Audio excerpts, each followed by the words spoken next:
I was actually my grandmother's first grandchild. So obviously with that comes a lot of privilege and a lot of special attention. She was just really dedicated to supporting, loving, and making her grandchildren feel special. In her mid 80s, her eyesight got worse, so she had to give up driving and made the hard choice to enter a assisted care facility. We ended up, saying goodbye and I love you, and then ended the call. That night, I ended up having this dream. He goes, "Did your mother call you?" And I said, "No." Almost before he could finish that sentence, Amber, tears were rolling down my eyes. Welcome to Next Realm, Beautiful Stories from Beyond, a show that explores the profound and heartwarming stories of individuals who've experienced messages from their departed loved ones.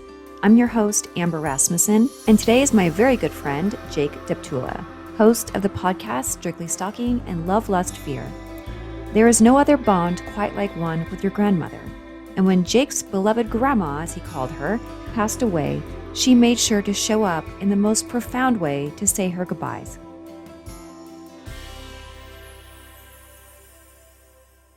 My grandma was born in 1923. She had kind of come of age post World War I, all the way leading up to World War II, and she married young in the early 1940s. She married my grandfather, who was significantly older by about 17 years, and so her parents did not approve. She ended up having to isolate herself, ended up having my mom first and then my uncle, and the marriage went completely south. She ended up having to go through a divorce and move back in with her mother and father to help her take care of my mom and my uncle. And around that time, she was born and raised Roman Catholic, and divorce was not something that was taken easily by the church. She was basically 23, 24 years old, two young kids, divorced, and living at home. Okay. So it was very difficult for her. But all through this, though, she kept true to her faith. Throughout my life, my grandpa was a bit estranged from the family. Like, he was a fixture, but there was always some sort of thing that we never got the full details on, but he was always sort of this outlying figure. And there were moments, like, I love my grandfather, but now doing the work that I do, you can see how custody battles work and how the toxic nature of divorce and how things can come up where even though the person is legally out of your life, they do not make it easy to carry on and live a happy and healthy life. And my grandmother had wanted to go to school for design, but it was not in the cards after she had gotten married, and she had to put those dreams on hold. And this was during World War II. Okay. So there were other complications there. By the time I came around, my grandma had been in her 50s. I was actually my grandmother's first grandchild. So obviously with that comes a lot of privilege and a lot of special attention. I have three sisters, all younger, and I have two cousins, both boys. And what my grandma was to us was she was a constant support system. She was someone who made things festive and fun. Every holiday, she would decorate, and basically, if our parents wouldn't, let's say, achieve via the route of Santa Claus things that we wanted, she would always make sure that we got those things. And it was just this magical experience that you knew that you were going to get loved and respected and heard from grandma, at grandma's house, everything in between. And she was just really dedicated to supporting, loving, and making her grandchildren feel special. Right. I think grandmas too, they're just special in that, they've already raised their kids. So now they can just spoil grandkids and send them along their way at the end of the day, Oh, right? 100%. And I've heard many different stories about grandparents, but grandma, which we called her, not grandma, but grandma, Gramma, is how she Right. liked to spell it. There really was nothing she wouldn't do for her grandkids. She even created, back in the 90s, a special 1-800 number that we could call her toll free if we were ever What? in trouble. Yeah, that's a time when you could do those things. I grew extremely close to my grandma when I was about 12 years old, and I ended up moving in with her. My high school was right across the street from hers, and at home it was kind of difficult because Not that I needed individual time, but my parents had been dealing with a lot of things, and my three younger sisters had, sort of their own lives. And I was kind of feeling isolated and feeling like I needed my own personal space. And my grandmother and great grandmother, who lived in one house together, ended up opening up their home to me. So I ended up staying with my grandmother pretty much through college. I ended up living on campus for a couple semesters. But she opened up her home to me and made me feel loved and supported, and was always there to talk through things that I was dealing with, there to support my media dreams and my eventual move to California. So that's when I really started to grow close to her, because in the rapid succession of grandchildren, it was me, my sister, who was born 2 years after me, then my cousin, who had been born the same year as my sister. Then we had my other cousin who was born, then my other little sister, my other little sister. So as you can imagine, the attention was sort of divided and diluted by the time my youngest sister came out. But still, grandma gave us personalized attention. She never strayed from making us individually all feel safe, special, and loved. I know in our family, my nephew almost looked at my mom, who was his grandma, as like second mom. And sometimes it was almost easier to confide in my mom versus his mom. If that makes sense. Did you ever Well, feel like that yourself? to be fair, grandma was not judgmental for her grandchildren. Mother was Hmm. definitely judgmental. And if you confess to one of your parents something, there's the nod, and then there's the, how am I going to deal with this? But with grandma, it was like, how do I help you through this problem? With my parents, it was like path to punishment. And with my grandmother was path to redemption. They have a different perspective on children versus when you are the parent and you have a lot of pressure on yourself to make sure they're following the right path and this and that. And grandparents kind of know there's going to be some ups and downs and all arounds, and they respect your dreams too. Like, I'm sure, I don't know, how is your parents is like, oh, you want to work in media, you want to move to LA? Like, I know my parents would be like, oh yeah, no. Oh, Exactly. that was a Nope. thumbs down situation. I mean, if it weren't for Yeah. my grandma, who helped support me and get me into a media program through college at Webster University in St. Louis, I wouldn't have been able to pursue that. My mom wanted me to become a nurse because she was a nurse, but at the time I couldn't stand the sight of blood or wheelchairs or anything remotely medical related, so that was out. My dad was the one who influenced me in terms of growing up with the culture of media, music, movies, TV. He was pretty much the barometer for all those things that I ended up becoming a pop culture junkie and loving. But when it came to the practical sense of a career, that was not something that was valued. Like, even my mom would say, he's staying up all night, he's late for school, because my grandma obviously would at times let me be late for school. It ended up being like, my mom would like, oh, he's up late at night watching all those sitcoms, and my grandma would go, he's studying. Now, at the time, I didn't know I was studying. I didn't know that I was sort of ingesting all these things, but I'm like, grandma, you make a lot of sense. Exactly, mom. See, I'm studying. I didn't know that, but later it turned out to be true. So she had a lot of foresight to understand the dynamic of what her grandchildren were capable of, and then see how they could turnkey that into a career or follow their passion. Whereas my parents were definitely more rooted and practical. It ended up working out in so many ways, but my grandmother had been there to support me through school. I mean, she would show up on college campus, and it always became this sort of festive experience when Jake's grandma showed up. She was so nice to everybody, kind to everybody, and she ended up being a actor in my senior thesis, oddly enough.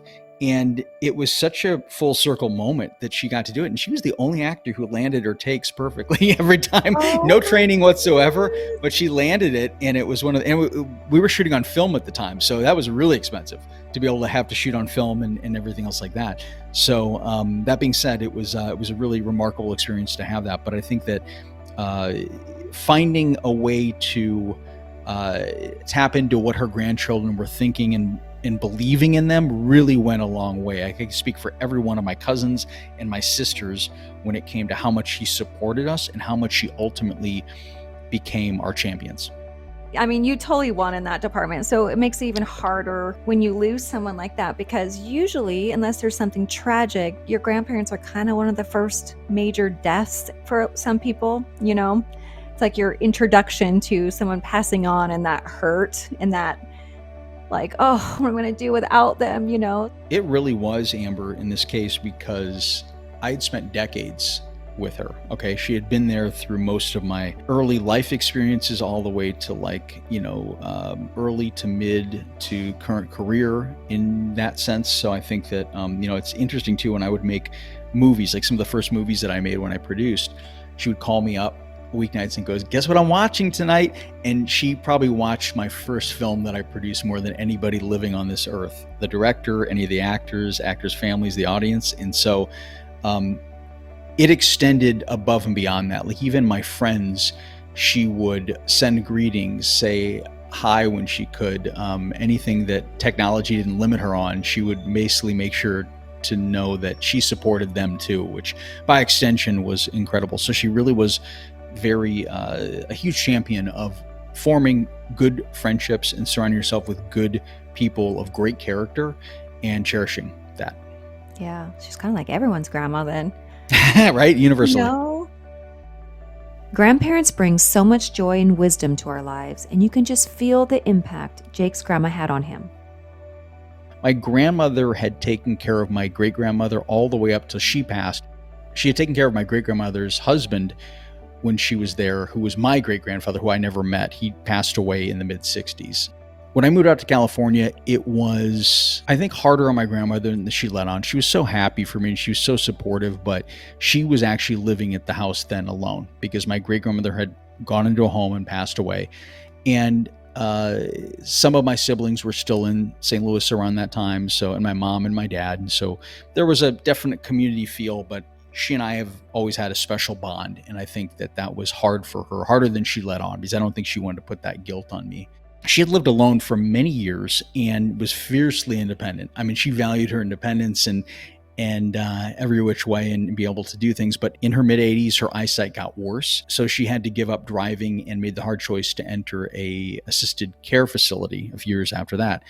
And she sought the support of my mother, my uncle, and ultimately me to help organize her affairs. And it's interesting, in the past couple of years, when she was there, I had stayed with her a few times. They had guest houses on the property, which I never thought I would do, to be 100% honest with you. I mean, assisted caregiving, retirement homes are just not my thing. I think it depends on what the circumstances are and how comfortable you are with that.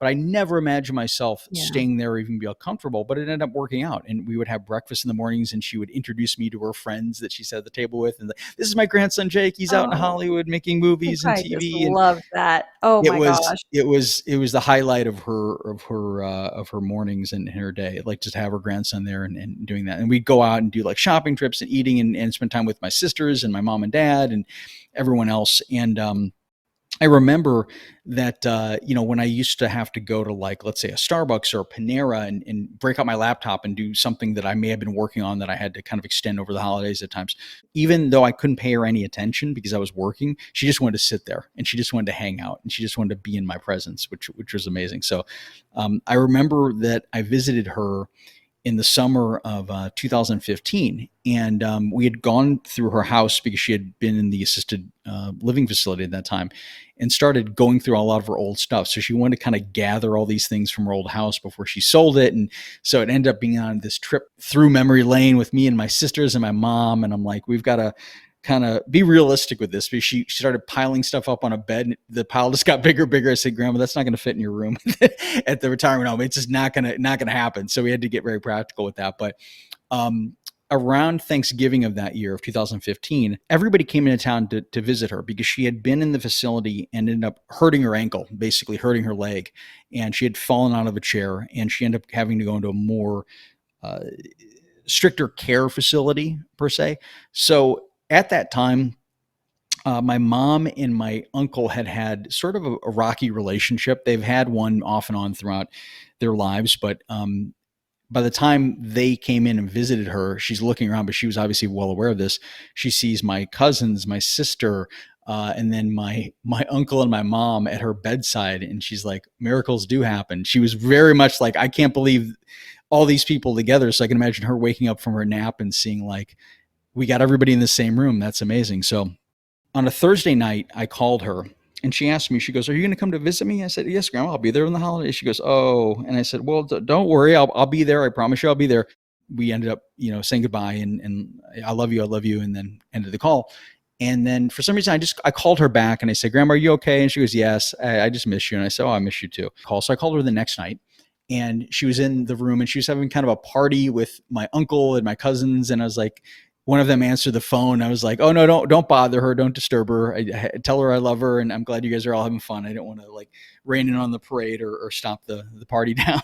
She doesn't get many of those moments at the retirement home or at the assisted care facility after she broke her ankle. So that night I end up having this dream. I'm sort of walking or maybe gliding closer to this big yellow school bus. And I look and I see my grandmother's eyes, but it's the image of my friend Olu's grandmother. And I get closer and I see that she's crying. And I asked, he must have been, I say this off camera, he was off to the side. And I said, why is she crying? And he goes, because she's happy. And then I see her wave and the bus moves off. And the next morning I'm awoken by a call from my dad. And he goes, hey, did your mother call you? And I said, no. And he goes, Grandma died last night. And almost before he could finish that sentence, Amber, tears were rolling down my eyes. There was something that I knew in that moment of what he was going to say. And immediately I flashed back to the dream. And then I looked on this cabinet because my grandmother had asked me to get this watch fixed. All right. She was so happy because her eyesight was kind of going bad. And she'd gotten this watch from this vision impaired charity, right? And it was one where you push the button and it tells you what time it is, right? Instead of having to look at the time, right? So she's so happy with having that. And I was always going to get it fixed. I never got to it. And I just remember that watch just sitting there in that moment. What an incredibly beautiful moment, a final goodbye on a spiritual level between a grandmother and her grandson. But that wasn't everything. Jake's grandma also left a little sign that only he would know who it was from. But before we hear more about that, let's take a listen to the incredible tribute Jake posted on social media after her passing. For anyone who knows me well, you know my grandmother is an extremely important part of my life. Her love, advice, support, and encouragement always got me through the difficult moments. She set the stage for me to attend Webster University and pursue my passion for film and television, with very little evidence that I could actually do anything productive within film and television. She became a welcome fixture around the university center where I worked on campus. When Jake's grandmother came by, everyone took notice.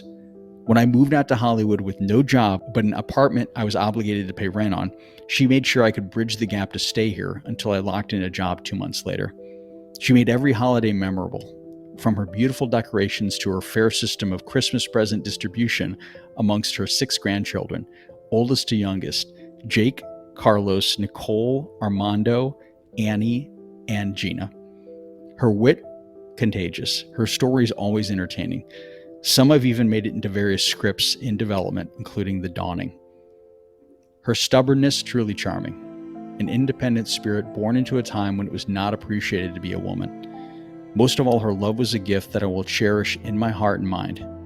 Marion A. Wilderman has touched more lives than she will ever know, and I look forward to celebrating her spirit with my family and friends forever. March 26, 1923 to November 14th, 2015. Oh, I love that. Thank you.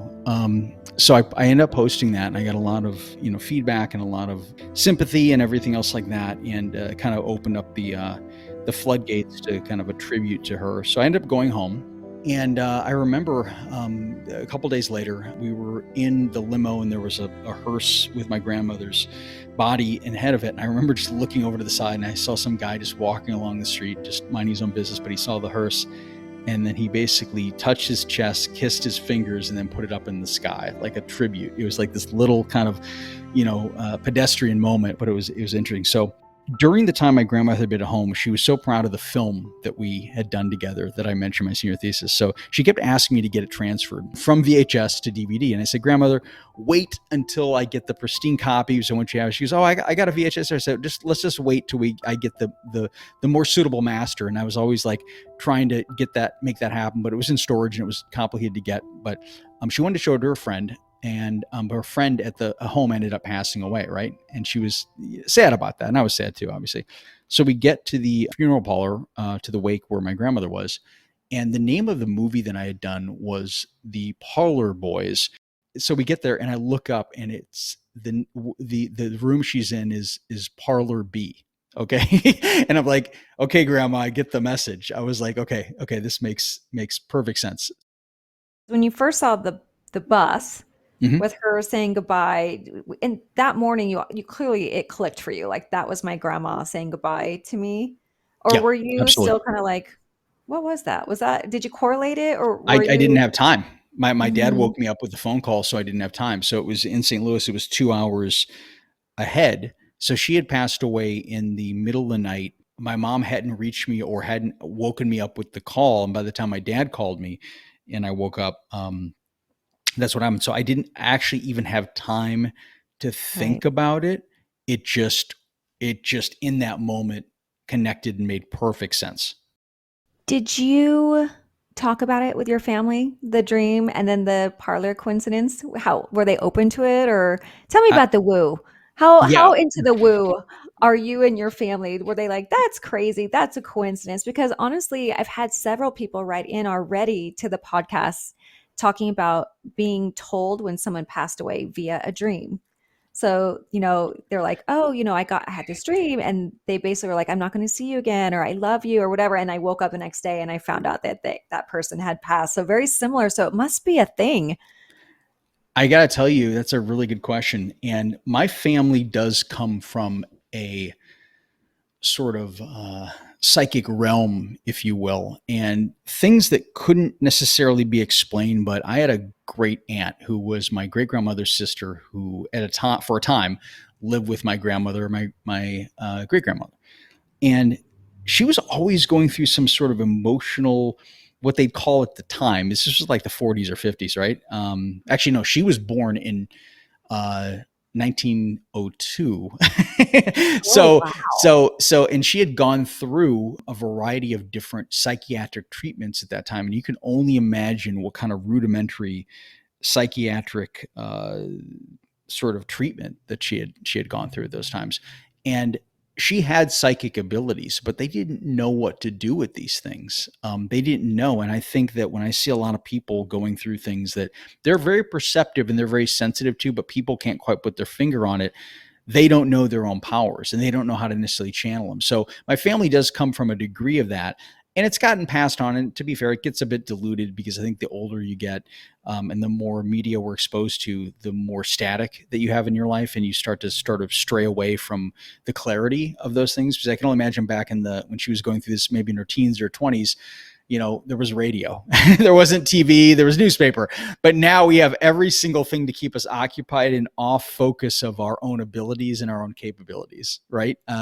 Whether promoting them, second guessing them, or feeling the need to amplify our own lives, right? So I think that sometimes it's more difficult to sort of hone in on those psychic powers that you may have or cues that you may not notice because you're so distracted, unfortunately. Where it comes in my world, oddly enough, is in film and TV. Like when I was a kid, we used to have the TV guide.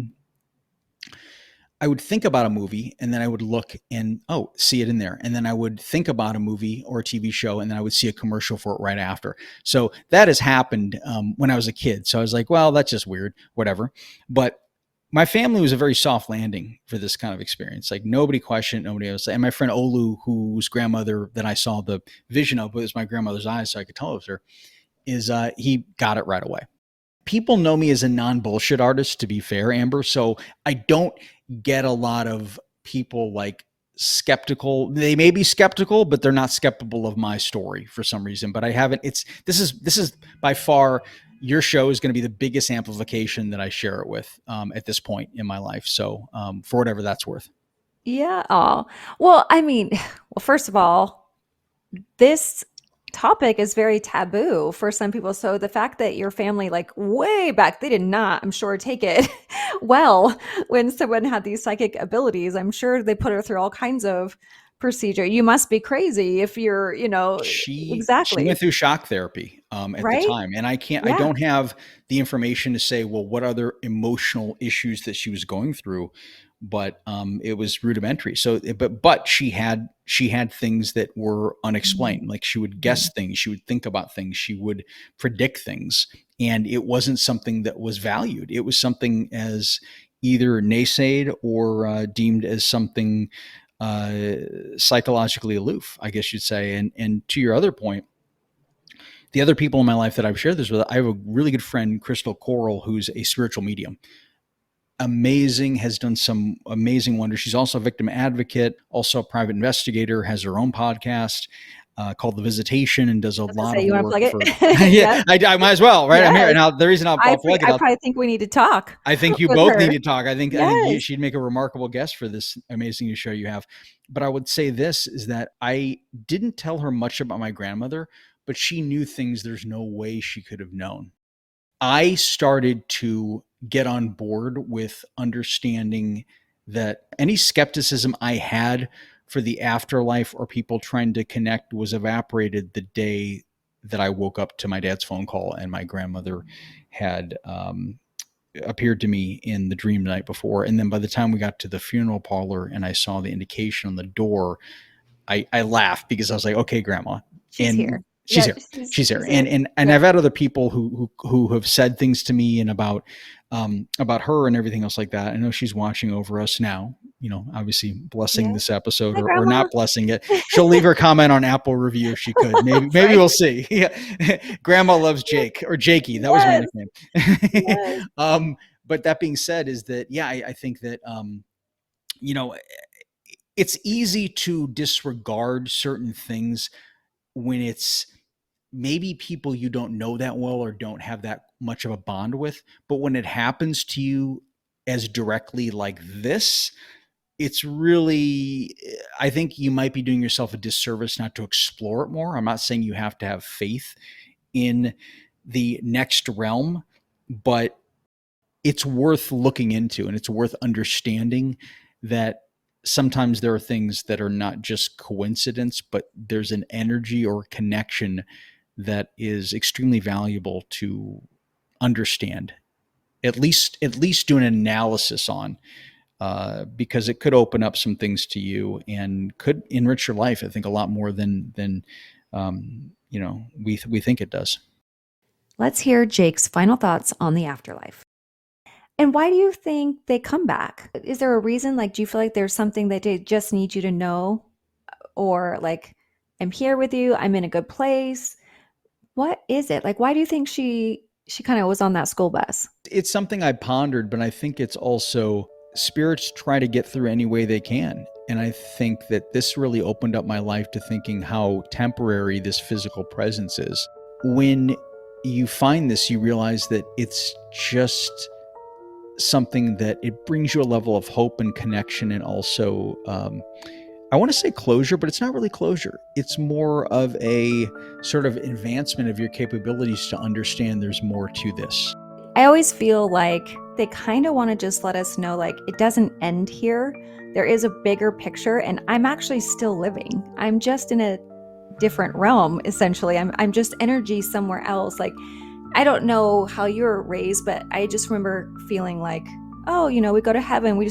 They're gone until it's my turn to go to heaven. And like it almost like it just, I don't know, it was such a black and white thing when I was growing up. Like, I didn't realize there's so much more to spirits and the evolution of life. And this really is just a small part of it here on earth, And so, like, almost like they just want to give that last, like, hey, like, don't be sad for me. Like, I'm still going. I'm still being grandma somewhere else. Like, yeah, I'm still here. I'm always here. I'm right with you, and I will always be there. I love that. And I got to tell you is that I think it taps into what is energy and what is existence.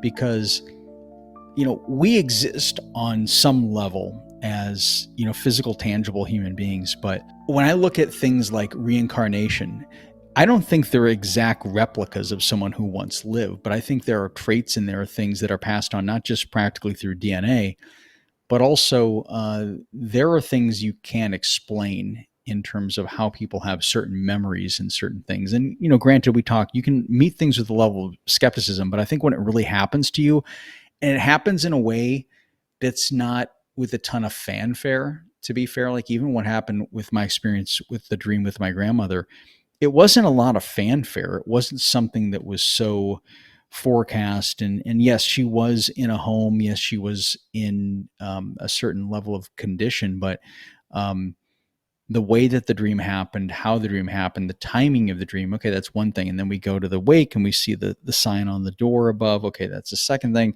And then I talked to some people. Then I talked to a spiritual medium. Then I talked to a variety of other people. And you realize is that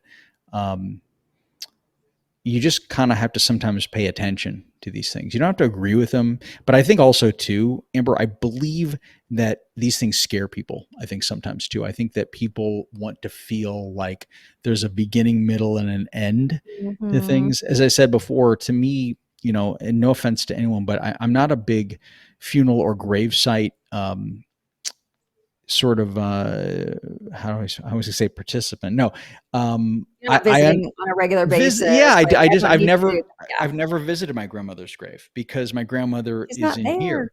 She's Yeah, not there. exactly. She's Yeah, in my existence. She's in my everyday life, yeah. supporting and believing and thinking and looking over me, in that way. And I just, it's just different for me. I don't have any disrespect or any feeling one way or the other because I know that's important to people. But for me, it's that. So I think that also leans into it, that if there's something that's like non-tangible, like my emotions or my feelings or my motivations, then why couldn't that be the case? Why couldn't that be something that exists in that way? Doesn't mean we always have our radar up that we're picking up on it, but it doesn't mean it's not there. Just because I can't see it doesn't mean it's not there. A big thank you to Jake for sharing his story with us. I encourage you all to go check out his incredible podcasts, Strictly Stalking and Love, Lust, Fear. I'll have those linked both in the show notes. And as always, if you were inspired by this story, it would mean the world to us if you would like to make a small donation on behalf of Jake's grandma to the American for the Arts. We'll also provide a show link for that as well in the show notes. If you are interested in sharing your story, please send an email to nextrealmpodcast@gmail.com. Take care, friends, and we'll see you in the next episode.